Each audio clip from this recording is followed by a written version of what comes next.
નમસ્કાર, પંચાયત સમાચાર 24 માં આપનું સ્વાગત છે। દાહોદની હાઈસ્કૂલમાં શિક્ષિકા પર હિંસક હુમલો, પરીક્ષામાં મોડા આવતા ટોકવા બદલ વિદ્યાર્થીએ મર્યાદા ઓળંગી।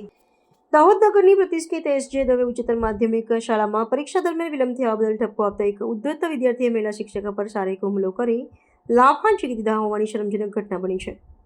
શાળાના શૈક્ષણિક પરિસરમાં બનેલી આ ઘટનાના દ્રશ્યો સીસીટીવી કેમેરામાં સ્પષ્ટપણે કેદ થયા છે, જેમાં વિદ્યાર્થીની શિસ્તહીનતા અને હિંસક વર્તણૂક છતી થાય છે। આ મામલે ગંભીરતા દાખવતા સ્થાનિક સુરક્ષા દળોએ ત્વરિત કાર્યવાહી હાથ ધરી છે અને ઘટનાનું પુનર્નિર્માણ કરીને પુરાવા એકત્ર કરવાની પ્રક્રિયા આરંભી છે। આ હુમલો માત્ર એક વિદ્યાર્થી પૂરતો સીમિત ન રહેતા તેની સાથે અન્ય 15 થી 20 અજાણ્યા શખ્સો પણ સંડોવાયેલા હોવાની વિગતો બહાર આવતા શિક્ષણ જગતમાં ભારે રોષ જોવા મળી રહ્યો છે। ગુરુ અને શિષ્યના પવિત્ર સંબંધોને લાંછન લગાડતી આ ઘટનાની ગંભીરતાને ધ્યાને લઈ વહીવટીતંત્ર દ્વારા કડક હાથે કામ લેવામાં આવી રહ્યું છે। કાયદાકીય તપાસમાં સહકાર આપવા માટે શાળા સંચાલક મંડળ અને અન્ય પ્રત્યક્ષદર્શીઓની પૂછપરછ કરવામાં આવી રહી છે, જ્યારે નાસી છૂટેલા અન્ય સામાજિક તત્વોને ઝડપી પાડવા માટે વિવિધ ટુકડીઓ કાર્યરત કરવામાં આવી છે।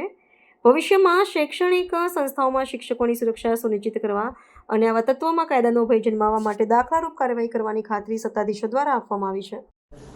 2026ના રોજે મેં પૂર્વી મેડમ હાઈસ્કૂલ એસ.જે. દવેના મેડમને માર્યું છે।